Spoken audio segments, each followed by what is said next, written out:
Breaking news చూస్తున్నాం. సిగాచి సంస్థ CEO Amit రాజును సిన్హాను పోలీసులు అరెస్టు చేశారు. హైదరాబాద్ పటాన్చెరు పోలీసులు సిగాచి సంస్థ CEOను అరెస్టు చేసి రిమాండ్కు తరలించారు. ఏడాది జూన్ 30న సంగారెడ్డి జిల్లా పాసమైలారం పారిశ్రామికవాడలోని సిగాచి పరిశ్రమలో భారీ ప్రమాదం జరిగిన సంగతి తెలిసిందే. ఈ ప్రమాదంలో మొత్తంగా 54 మంది కార్మికులు మృతి చెందారు. దీంతో సిగాచి యాజమాన్యంపై కేసు నమోదు చేశారు. ఈ క్రమంలోనే వివిధ అంశాలపై విచారణ చేపట్టారు.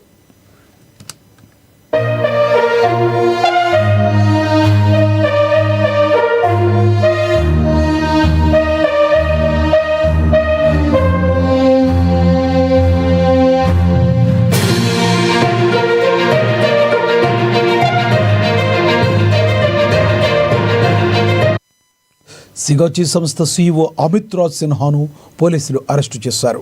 హైదరాబాద్ పటాన్చెరు పోలీసులు సిగాచి సంస్థ CEOను అరెస్టు చేసి రిమాండ్కు తరలించారు. ఈ ఏడాది జూన్ 30న సంగారెడ్డి జిల్లా పాసమైలారం పారిశ్రామికవాడలోని సిగాచి పరిశ్రమలో భారీ ప్రమాదం జరిగిన సంగతి తెలిసిందే. ఈ ప్రమాదంలో మొత్తంగా 54 మంది కార్మికులు మృతి చెందారు. దీంతో సిగాచి యాజమాన్యంపై కేసు నమోదు చేశారు. ఈ క్రమంలోనే వివిధ అంశాలపై విచారణ చేపట్టారు.